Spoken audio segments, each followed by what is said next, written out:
मी सर्व महाराष्ट्रातल्या बांधवांना, माता भगिनींना आवाहन करतोय, विनंती करतोय, प्रत्येकाच्या मनामध्ये ही एक खंत आहे की आपण नेमकं कसं जगतो आहोत. मुलं बाळ शाळेमध्ये जात आहेत, त्या शाळेमध्ये सुद्धा मुली जर का सुरक्षित नसतील तर मग मुलगी शिकली प्रगती झाली या वाक्याला अर्थ तरी काय राहणार. आणि त्यासाठी संपूर्ण महाराष्ट्राने व्यक्त होण्याची गरज आहे. केवळ राजकारण म्हणून नव्हे तर माझ्या माता भगिनी सुरक्षित राहिल्या पाहिजे ही भावना आणि ही भूमिका सर्वच राजकीय पक्षांची असलीच पाहिजे. त्याच्यानंतर पुढचं राजकारण येतं. जर का एकूण आपण पाहिलं तर कालचीच केवळ एक घटना नाहीये, तर गेल्या काही दिवसातल्या वृत्तपत्रातल्या बातम्याच मी कापून आणलेल्या आहेत. ही 21 ऑगस्टची आहे. गेल्या 5 वर्षात 20,000 बालिकांवरती अत्याचार ही बातमी आलेली आहे. त्याच्यानंतर काल सकाळमध्ये आहे असंवेदनशीलतेचा सर्वत्र निषेध. म्हणजे सगळ्यांनी निषेध केलेला आहे, सगळ्यांच्या मनामध्ये खदखद आहे. त्याच्यानंतर ही एक घटना आहे, चांदिवलीमध्ये एका चिमुरडीवरती अत्याचार झाला होता. मंत्री लोढा यांनी कुटुंबाची भेट घेतली. त्याच्यानंतर परत सकाळमधलीच बातमी आहे, मुंबईत बाल लैंगिक अत्याचारात वाढ. आता सुद्धा येताना मी ऑनलाईन पाहिलं की ठाण्यामध्ये एक अशीच घटना घडलेली आहे. हे नुसतं पाहत पाहत कुठपर्यंत जायचं आपण. गेल्या आठवड्यामध्ये बंगालमध्ये जी एक असंच कृत्य घडलं त्याच्या निषेधार्थ देशभरामध्ये एक आगडोंब उसळला. त्याच्याही पूर्वी आपल्याला आठवत असेल की निर्भया जी घटना घडली होती, दुर्घटना घडली, दुष्कृत्य झालं होतं, त्याही बद्दल संपूर्ण देश खडबडून जागा होऊन त्याच्या विरोधात उभा राहिला होता. तशीच ही एक घटना आहे.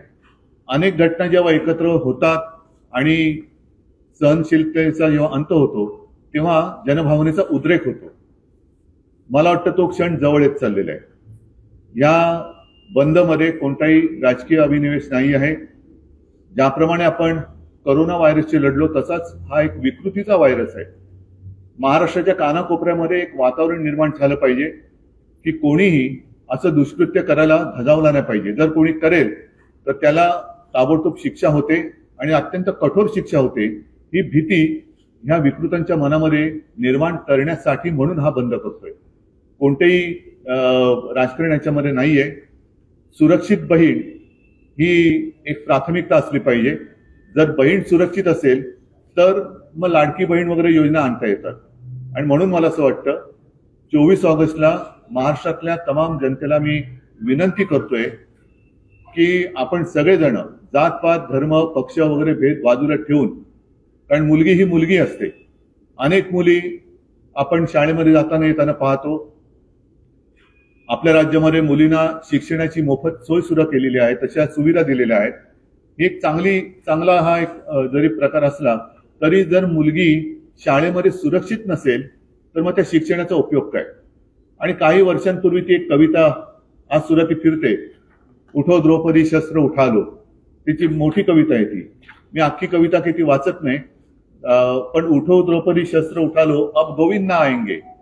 म्हणजे आता कोणी तुझं रक्षणासाठी येणार नाही असं त्या कवी ते पुष्यमित्र उपाध्याय म्हणून त्यांनी सुचवलेल्या पूर्ण कविता ही आजच्या परिस्थितीवरती एक चपकल बसणारी आहे. पण हे उठो द्रौपदी शस्त्र उठालोय आपण कोणाला सांगतोय?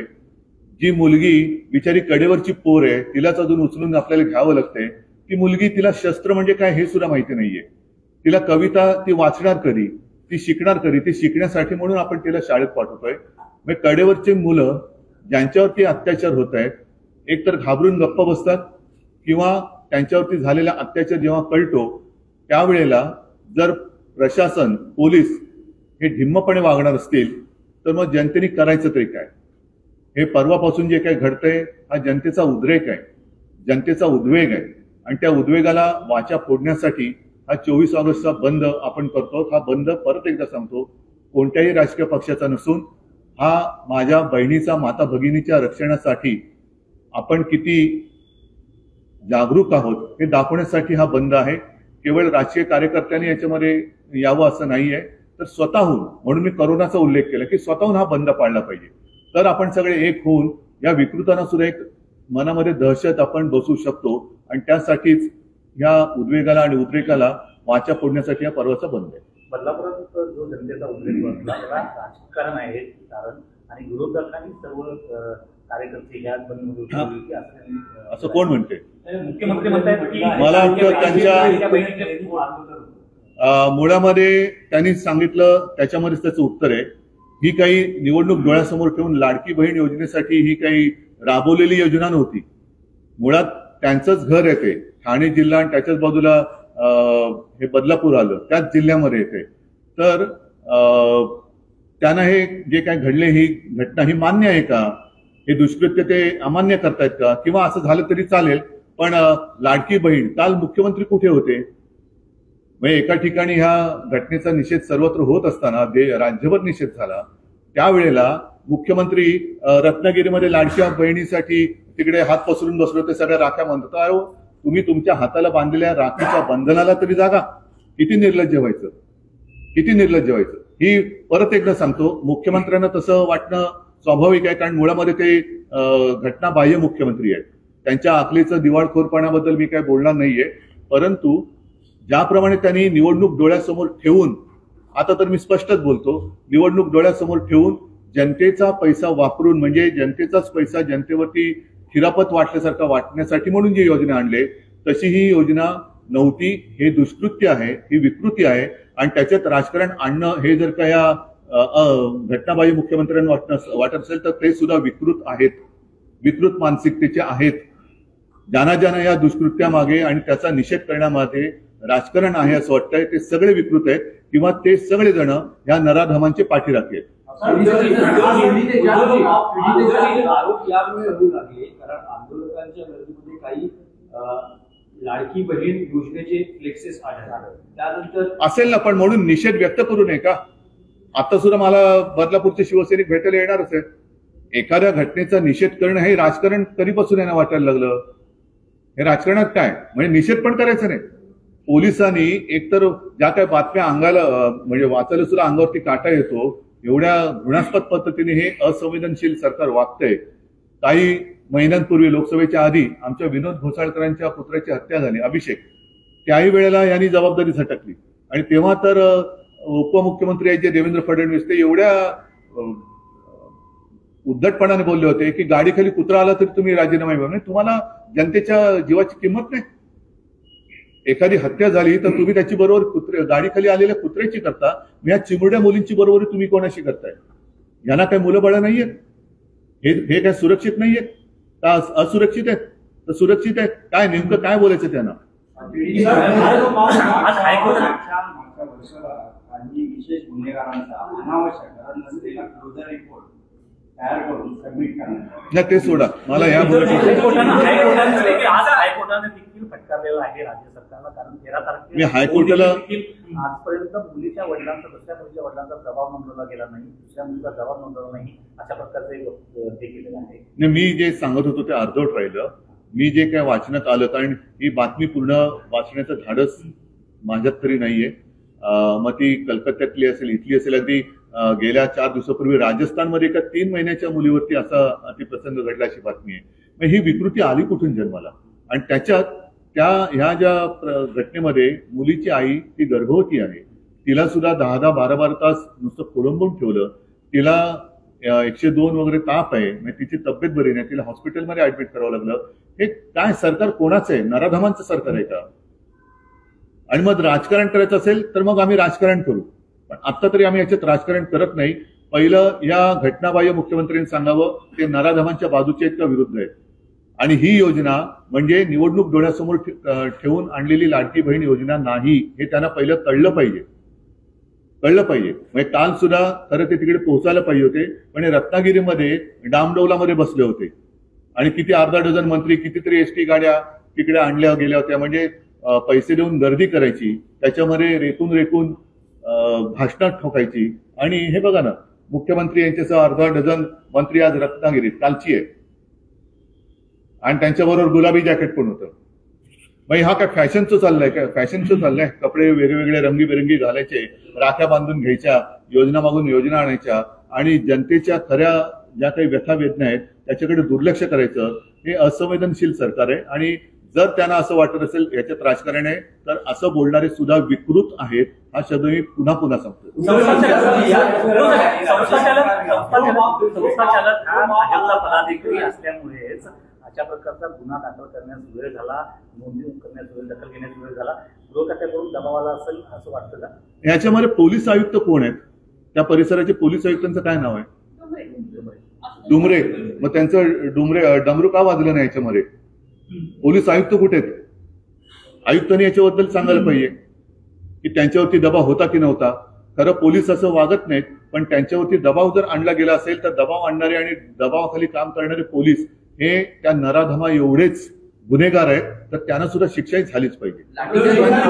लाठीचार्जच्या दिवशी म्हणजे ज्या दिवशी आंदोलन होत होतं त्या दिवशी गृहमंत्री, पालकमंत्री, इतर कोणी नेते न जाता गिरीश महाजन वारंवार तिथे जात होते आणि आंदोलकांना शांत करण्याचा प्रयत्न करत होते. गिरीश महाजनांबद्दल काय बोलायचं? जाऊ दे, मी आता आणखीन त्या विषयाला फाटी फोडत नाही.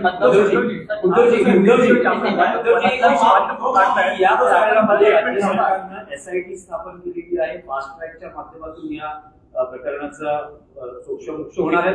मुख्यमंत्र्यांनी असं म्हटलंय की 2 महिन्यापूर्वी अशीच एक घटना घडली होती, त्या प्रकरणातही SIT फास्ट ट्रॅक स्थापन करून मला असं वाटतं फाशीची शिक्षा न्यायालयामार्फत दोषींना देण्यात आली किंवा तशी जाहीर झालेली ती आहे. जी फाशीची शिक्षा त्यांनी म्हटलं फाशी दिलं गेलं तर त्याच्याबद्दल एक SIT नेमा आणि कोणाला फाशी दिलं आणि कोणती प्रसंग घटना होती त्याची माहिती काढा. त्याच्यासाठी एक वेगळी SIT नेमा आणि त्या SITच्या माध्यमातून असं कोणाला फास्ट ट्रॅकवरती ती केस चालून फाशी दिले गेले ते सुद्धा एक संशोधन करा.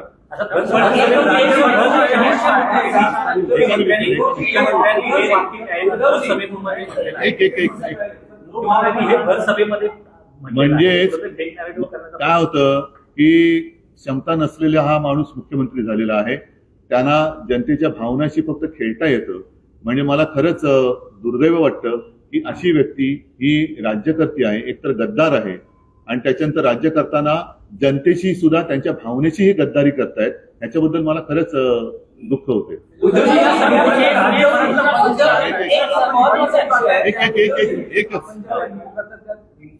कोणी काही करू नये याचीही जबाबदारी जाईल आणि प्रणितीतांनी असं म्हटलं होतं की आग लागली पाहिजे होती, याचं क्रिटिसिझम होतं.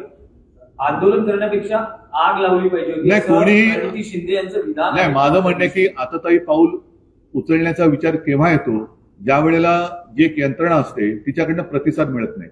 जर त्या मुलीच्या पालकांची दखल वेळेत घेतली गेली असती, त्या गुन्हेगाराला वेळेत अटक झाली असती तर हा विचार कोणाच्या मनात आला नसता. जेव्हा अशा घटना घडल्यानंतर यंत्रणा ढिम्म राहते, गर्भवती आईला 10-12 तास खोळंबून ठेवलं जातं आणि त्याच्यानंतर जर का जनतेचा उद्रेक झाला तर त्याच्यात राजकारण आणलं असं म्हणणं आणि ज्यांनी आंदोलन केलं त्यांच्यावरतीच गुन्हे दाखल करणं, हे असं बघितल्यानंतर मग आग लागो तुझ्या कारभाराला असंच म्हणायची वेळ येते.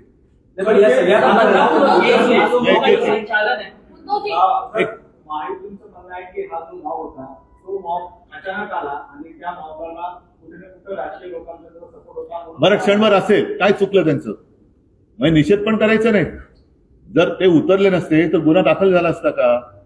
काल सुद्धा आमच्या सुषमाताई जाऊन बसल्याच ना, त्या बसल्यानंतर तो तिथला दुसरा नालायक वामन म्हात्रे त्याच्यावरती गुन्हा दाखल झाला, नाही तर तो सुटलाच होता. हेच तर माझं म्हणणं आहे की जर तुम्हाला याच्यात राजकारण वाटत असेल तर याचा अर्थ तुम्ही तुमच्या काळात जे काही गुन्हे घडतायत, आता तुम्ही जो सांगितला प्रश्न विचारला, मला पण अशी माहिती मिळाली की ही शाळा RSS किंवा भाजपच्या लोकांशी संबंधित अशी माहिती मिळाली. खरी खोटी मी बघायला गेलो नाही, पण एक गोष्ट नक्की की गुन्हा दाखल करून घ्यायला विलंब तर लागला, हे सत्य आहे. आणि त्याच्यानंतर जर का पोलीस आपल्या तक्रारीची दखल घेत नाहीत असं म्हटल्यानंतर परत एकदा सांगतो, ही मुलगी एक दुर्दैवाने ते एक प्रतीक झालंय.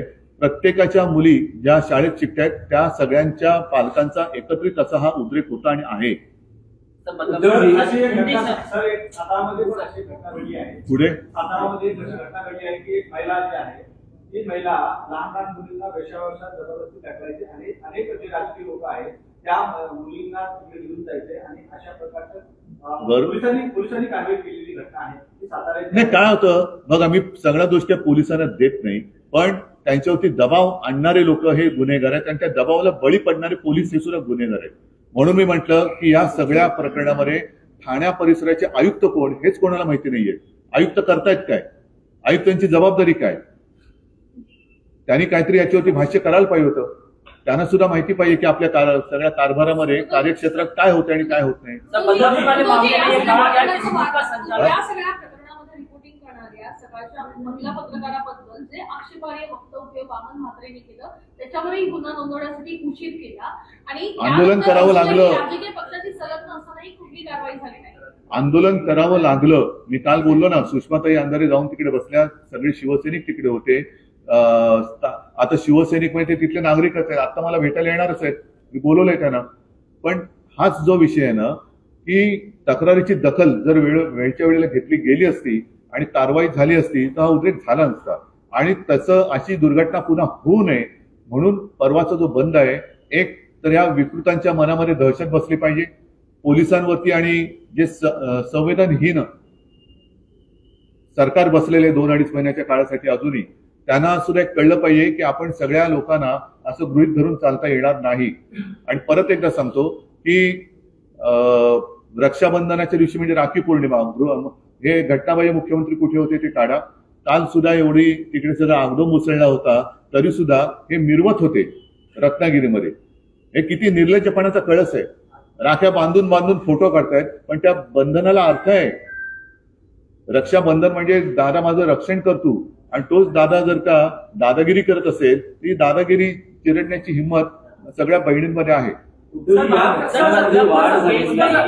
या घटनांमध्ये वाढ झाली आहे. घटना झाल्यानंतर राजकीय आरोप प्रत्यारोप होत आहे, पण लोकप्रतिनिधी म्हणून राज्यकर्ते किंवा विरोधक त्यांनी एकत्र येऊन काही कडक पावलं उचलणं, कायदा करणं, शक्ती विधेयक जे आणलं गेलं त्याचं पुढे काय झालं?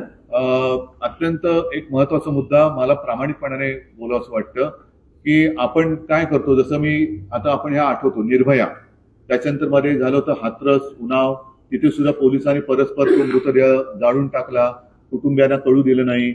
नंतर या अशा घटना घडतात, थोडा एक काळापुरता उद्रेक होतो, पुन्हा आपण झोपतो, पुन्हा काहीतरी घडतं, पुन्हा आपण जागे होतो. तसं न होता आता आपण आलेली जाग ही जाऊ देता कामा नये. आणि म्हणून मी घटनाबाह्य मुख्यमंत्र्यांना सांगतो की थोडे दिन के मेहमान हो, तुम्ही जरा नीटपणाने वागा, कारण मुख्यमंत्री पद गेल्यानंतर तुम्हाला त्याच ठाण्यात राहायचंय. तेव्हा या सगळ्या बहिणी तुमच्या अवतीभोवती येणार आहेत जाब विचारायला की तू मुख्यमंत्री होतास, अगदी गद्दारी करून झाला होतास, पण माझं रक्षण तू केलं नाहीस, उत्तर दे. आणि त्याच्यासाठी जे शक्ती विधेयक आम्ही आणू पाहत होतो, जवळपास सगळी तयारी झाली होती. आता मला असं वाटतं ते आणू नये म्हणून यांनी सरकार पाडले की काय. आता त्या विधेयकाचं झालं काय, काय सुधारणा असतील, काय असेल करा ना, पण आणा ना ते. आणि दुसरी गोष्ट, ज्या फाशीचा उल्लेख यांनी केला त्याच्याबद्दल एक SIT नेमा आणि कोणाला नेमकी फाशी दिली हे लोकांना कळू द्या. ठीक आहे.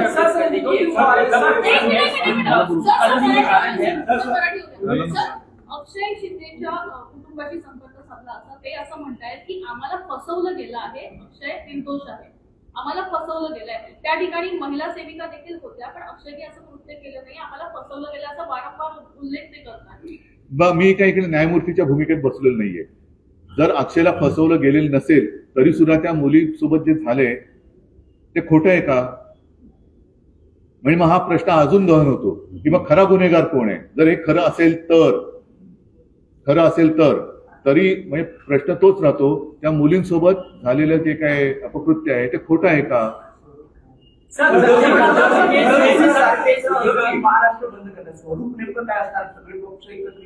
मी सगळ्या नागरिकांना आवाहन करतोय, सर्व नागरिक, कारण केवळ राजकीय पक्षांच्याच मुली किंवा मुलं शाळेत शिकतात असं नाहीये. अगदी ग्रामीण भागातली सुद्धा मुली, त्यांना तुम्हाला आठवते काही वर्षांपूर्वी शाळेत जाताना, घरापासून शाळा लांब होती, त्या शाळेत त्या मार्गामध्ये एका मुलीवरती हा प्रकार घडला आणि महाराष्ट्र पेटला होता. ही घटना सुद्धा तेव्हा खूप मोठी झाली होती, महाराष्ट्र पेटला होता. अशा आजही काही शाळा आहेत. आणि जर का ह्या गोष्टी शहरातच घडत असतील, घराच्या बाजूच्या शाळेमध्ये, तर मला वाटतं सगळ्या नागरिकांनी, ज्यांना एक संवेदनशील मन आहे, त्यांनी स्वतःहून हा बंद पाळला पाहिजे की जेणेकरून या नराधमांना वचक बसेल आणि असंवेदनशील सरकारला जरी गेंड्याची कातडी, मी गेंड्याचा अपमान करू इच्छित नाही, पण जाड कातडी असली तर त्यांना काहीतरी टाचणी लागेल.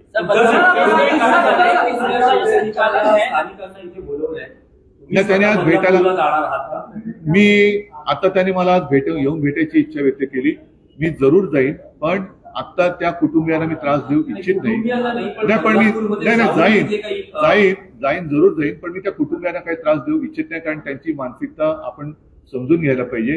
त्यांना त्यांच्याबरोबर माझं बोलणं झालं, या सगळ्या गोष्टी असतात, त्याच्याबद्दल मी काही जास्त बोलू इच्छित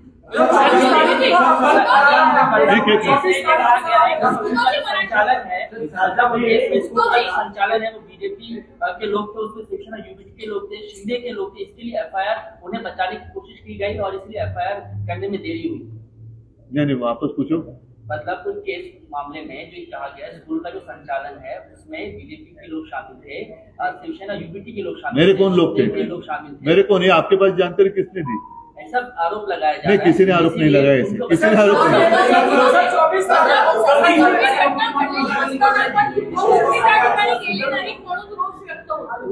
मी तेच सांगतोय परत गृहमंत्री तर कोणतीच जबाबदारी घ्यायला तयार नाहीये. काही महिन्यांपूर्वी आमच्या अभिषेकची हत्या झाल्यानंतर त्यांचा आम्ही राजीनामा मागितला होता. त्यावेळेला ते अत्यंत निर्घुणपणाने बोलले होते की गाडीखाली कुत्रा आला तरी तुम्ही आमचा राजीनामा मागाल. तर ज्यांना आपल्या जनतेच्या जीवाची काळजी नाही ती बेपर्वाई असणारे हे गृहमंत्री आहेत. दुसरे जॅकेटवाले गृहमंत्री सुद्धा कुठे फिरतात माहिती नाही, आणि आमचे घटनाबाह्य तर काय ढोल पिटत फिरतातच आहेत. त्याच्यामुळे या सगळ्यांना जमिनीवरचा आक्रोश हा कळला पाहिजे. म्हणून मी परत एकदा महाराष्ट्रातील तमाम जनतेला हात जोडून विनंती करतोय की कोणतेही राजकारण न आणता आपल्या घरातल्या मुलीबाळींचं रक्षण करण्यासाठी आता आपल्यालाच पुढे यावं लागेल, आणि त्याच्यासाठी आपण जागे आहोत. या विकृत नराधमांना दहशत बसवण्यासाठी, तक्रार न घेणाऱ्या पोलिसांना सुद्धा ताळ्यावर आणण्यासाठी, आणि शासन तर घालवलंच पाहिजे. तर त्याच्यासाठी आपण आता जागे व्हा आणि ही जाग आता जाऊ देऊ नका.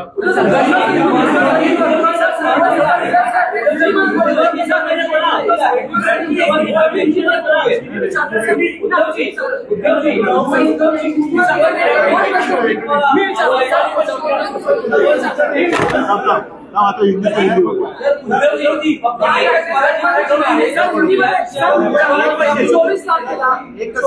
हिंदी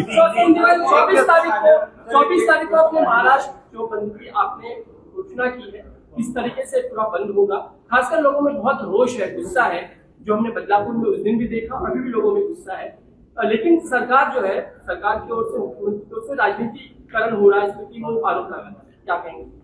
जो भी घटना हुई है सिर्फ उसकी निंदा कर होने वाली बात नहीं है। हम देखते आ रहे हैं कई दिनों से, मैंने अभी जो मराठी न्यूज़पेपर में जो खबरें आई है पिछले कुछ दिनों से, ये घटना लगातार बढ़ती जा रही है। आज भी आते आते मैं ऑनलाइन पढ़ रहा था, थाने में ऐसा कुछ हुआ है जहां हमारे जो घटनाबाई मुख्यमंत्री जी है उन्हीं का वो थाना वहां रहते हैं वो। तो अब हमें चुप बैठना मतलब नामर्दानगी है, और जब भी ऐसी कोई आपत्ति होती है तो सारे लोग जाग जाते हैं, एक 2-4 दिन सारी बातें करते हैं और बाद में हमेशा के जैसे ठंडे हो जाते हैं। तो अब हमें ठंडे रहकर कुछ होने वाला नहीं है, और इसलिए मैं सारी महाराष्ट्र की जनता है जिसमें मेरी माँ बहनें सब कुछ सारे लोगों को मैं विनती कर रहा हूँ, आप लोगों के लिए, आपकी बच्ची है, आपकी बहन है, आपकी माँ है, उनकी सुरक्षा के लिए अब ये जो सरकार है हिल नहीं रही और राजनीति कर रही है, राजनीति के आरोप लगा रहे हैं। तो उनको उनकी जगह दिखाने के लिए 24 तारीख का जो बंद है, जैसे हमने कोरोना के साथ एक जंग छेड़ी थी और महाराष्ट्र एक परिवार जैसे उसके साथ लड़ा था, तो अब हम परिवार बनकर ही इस विकृति का सामना करेंगे। लाडली बहना सरकार ने लाया हुआ है, लेकिन महिलाएं सुरक्षित नहीं है। सरकार मतलब जिस तरीके से योजना का पूरी तरीके से एक ब्यौरा पीटा जाता है, अगर आप लेकिन महिलाएं सुरक्षित नहीं है, तो इस योजना का सच कोई मतलब है लगता है? हमारे लिए तो सुरक्षित बहना इसी को प्राथमिकता है और रहेगी। और जिस तरीके से हमारा ये जो सरकार चल रही है और जिस तरीके से वो सरकार चला रहे हैं, इनको लगता है कि योजना हम डिक्लेयर कर दे, महिलाओं के खाते में आने वाले 1-2 महीने में अगर पैसा डाले तो सारे महिलाओं की वोट जो है वो मिलेंगे। ऐसे नहीं होगा। महिला सुरक्षा चाहती है, महिला सुरक्षा चाहती है और वो हम उनको दे देंगे। दो स्टेटमेंट आप कैसे देखते हो? एक मुख्यमंत्री जब ये बोल रहे हैं कि जो प्रोटेस्ट बदलापुर में हुआ वो पॉलिटिकली मोटिवेटेड था, और प्रणीति शिंदे ये बोल रही है कि आग लगानी थी। दो स्टेटमेंट। पहले जो आपने कहा दुर्भाग्य है हमारे ये मुख्यमंत्री है, उनका जो स्टेटमेंट है इसमें राजनीति है, तो उनकी मानसिकता विकृत है। जिस तरीके से ये जो दुष्कर्म किया है उसकी मानसिकता विकृत थी, वैसे इसमें राजनीति है ऐसे कहने वालों की मानसिकता भी विकृत है। और प्रणीति ने जो कहा है ये कब होता है, जब पूरे हम कहते कि पुलिस, ये जो बच्ची थी उसकी माँ और पिताजी वहां गए थे तो 10 घंटा 12 घंटा उनको ऐसे ही बेदखल किया गया था, उनकी कोई तकरार लेने के लिए तैयार नहीं था। और उसकी माँ तो गर्भवती है, अब वो हॉस्पिटल में उसको भर्ती किया गया, बुखार भी था, तेज बुखार था। सीधे रास्ते से अगर न्याय नहीं मिलता है तो लोगों की मानसिकता हो सकती है कि आग लगे तेरे जो कारोबार चल रहा है उसको, आग लागो तुझे कारोबाराला, तो ये तो मानसिकता हो सकती है। और इसको अगर आप राजनीति कहते हैं तो ऐसे लोग विकृत है। जीवन निकम यांची सरकारी वकील म्हणून जी नेमणूक केलेली नाही, मला त्याच्याबद्दल काही म्हणायचं नाहीये। हा बंद जो है, परत एकदा सांगतो, इसलिए मैं कह रहा हूं कि परसों का 24 अगस्त का जो बंद है वो राजनीतिक नहीं है। मैं पूरे महाराष्ट्र की जनता को आह्वान मतलब विनती कर रहा हूं, आपकी बच्चियां, बेटी, बहनें, जितनी सब हमारी महिला हैं उनकी सुरक्षा के लिए हम सब एक है, हमारा परिवार एक है। अगर ये सरकार हमारी माता और बहनों की सुरक्षा करने के काबिल नहीं है तो हम सक्षम है, ये दिखाने के लिए परसों का बंद है। तो सबको आह्वान करता हूं, आप स्वयं इस बंद में शामिल हो जाए।